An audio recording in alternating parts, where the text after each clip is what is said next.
Un cordial saludo desde nuestra plataforma cívica y religiosa Desafiando desde la Fe, donde hablamos correctamente de política.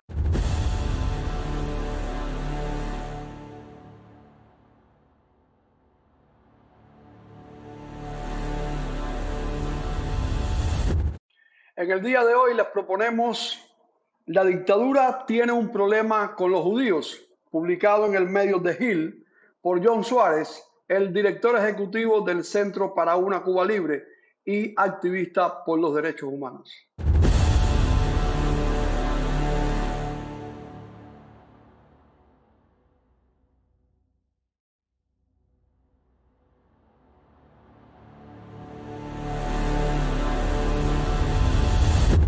Por esta y otras razones, pedimos a la opinión pública internacional que el gobierno de La Habana, representado en la persona de Miguel Mario Díaz-Canel Bermúdez, no sean excluidos de la lista de países patrocinadores de terrorismo.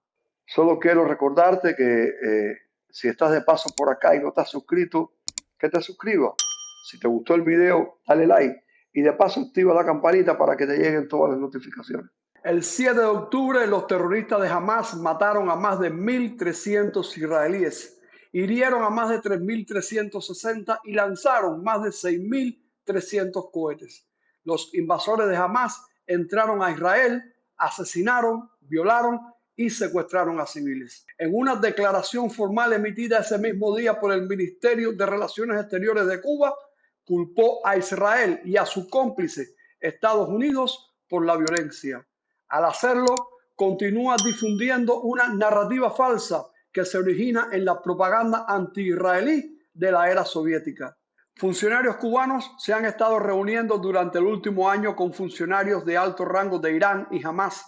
El ministro de Relaciones Exteriores de Irán visitó Cuba y se reunió con el presidente cubano Miguel Díaz-Canel el 5 de febrero para conversar sobre temas de interés mutuo y temas internacionales, según un comunicado del Ministerio de Relaciones Exteriores de la República Islámica.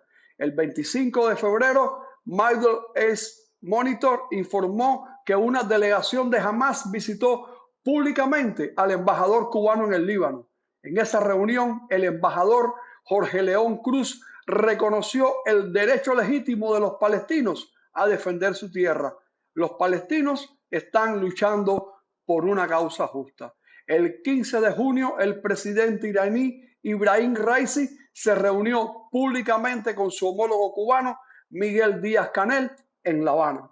En resumen, tanto el grupo terrorista Hamas como su principal patrocinador, Irán, tienen estrechas relaciones con el régimen comunista de Cuba. La dictadura cubana ayuda a los terroristas en el Medio Oriente, permite que Hezbollah mantenga una base en Cuba y proporciona inteligencia a Hamas. La dictadura cubana también tiene una historia de antisemitismo interno. En 2019, las autoridades cubanas prohibieron a los niños judíos usar kipás en la escuela. Fidel Castro prohibió en 1994 la importación de carne kosher a Cuba, a pesar de permitir la comida halal que cumple con las leyes dietéticas islámicas. Castro aprobó la resolución de la ONU de 1975 que equiparaba el sionismo con el racismo y se opuso a su derogación en 1991. De 1959 a 1973, La Habana mantuvo relaciones diplomáticas con Israel mientras apoyaba el terrorismo contra los israelíes.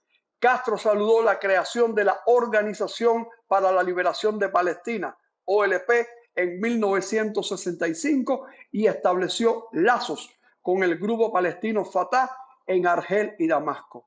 Castro presentó a los miembros de la OLP en la Conferencia Tricontinental en La Habana en enero de 1966. Esta conferencia respaldó a organizaciones revolucionarias y terroristas en Europa, América y Asia con el objetivo de cambiar el orden mundial en una dirección autoritaria.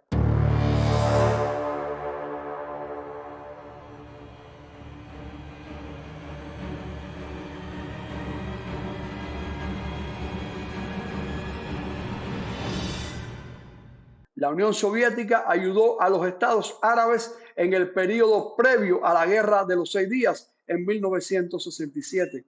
A raíz de su derrota, los soviéticos iniciaron una campaña de medidas activas que resultó eficaz para crear una narrativa falsa dañina para Israel y los Estados Unidos.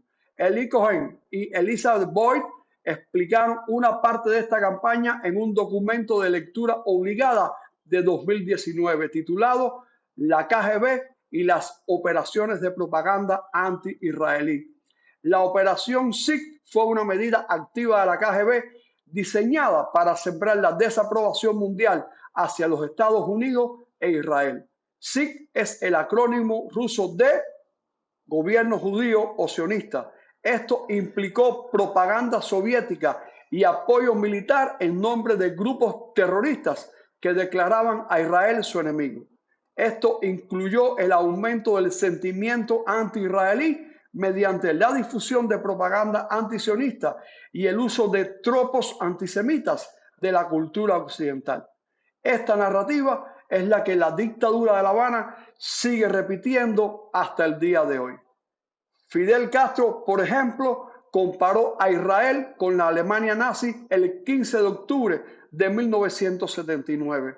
Desde el fondo de mi corazón repudiamos la persecución despiadada y el genocidio que los nazis una vez infligieron a los judíos, dijo, pero no hay nada en la historia reciente que se le parezca más que el despojo, la persecución y el genocidio que el imperialismo y el sionismo están practicando actualmente contra el pueblo palestino. En 2014, Castro calificó los esfuerzos israelíes para defenderse del terrorismo de Hamás como una nueva forma repugnante de fascismo y un genocidio macabro contra el pueblo palestino. La hostilidad de la dictadura cubana hacia Israel no se limita a la retórica y su ayuda a los terroristas. Cuba también se involucró en acciones militares directas. Castro rompió relaciones diplomáticas con Israel el 10 de septiembre de 1973, pocos días antes de que comenzara la guerra de Yom Kippur. Durante esta guerra, 3.000 soldados cubanos participaron en el ataque contra Israel, junto con fuerzas de Egipto y Siria, y fuerzas expedicionarias de Arabia Saudita, Argelia, Jordania, Irán, Libia, Kuwait, Túnez, Marruecos y Corea del Norte. La publicación Noticias de Israel hizo una descripción detallada del papel desempeñado por Cuba en esta guerra. La Habana llevó a cabo una operación secreta para enviar apoyo militar a Siria. Participaron una brigada de tanques, pilotos de helicópteros, agentes de comunicaciones, oficiales de inteligencia y contrainteligencia. La brigada estaba bajo el mando del general Leopoldo Sintra Frías. Los soldados salieron de Cuba con destino a Siria vestidos de civil, con pasaportes falsos que los identificaban como estudiantes universitarios. Se les proporcionó equipo militar soviético, incluidos tanques T-62 y artillerías de cohetes SAM. En total, 3.000 cubanos participaron en la guerra. Las tripulaciones de tanques cubanos lucharon junto a las tropas sirias en su guerra de agresión. Según Foreign Report, 180 cubanos murieron y 250 resultaron heridos en este conflicto. El factor sorpresa resultó en pérdidas significativas para Israel, tanto en vidas como en equipamiento militar. También se alcanzaron zonas civiles con un saldo de 2.800 israelíes muertos y 8.800 heridos. En resumen, el régimen castrista ha pasado décadas buscando la destrucción de Israel, tanto en su retórica como en sus acciones. Los funcionarios cubanos también han discriminado a los judíos cubanos y han difundido tropos antisemitas. La Habana ha tenido y sigue teniendo un problema con los judíos. Una vez más, desde acá, desde la plataforma cívica religiosa Desafiando desde la Fe, mostramos y anunciamos nuestro apoyo incondicional a la nación de Israel y a los israelitas. Y rechazamos y condenamos enérgicamente todo acto terrorista de Hamás, de la Yihad Islámica, de ISIS, de Hezbollah y de cualquier otro grupo terrorista que pretenda invadir Israel y las declaraciones de cualquier gobierno, incluyendo el régimen dictatorial y patrocinador de terrorismo de La Habana. El Eterno les bendiga y les guarde. Shalom, shalom.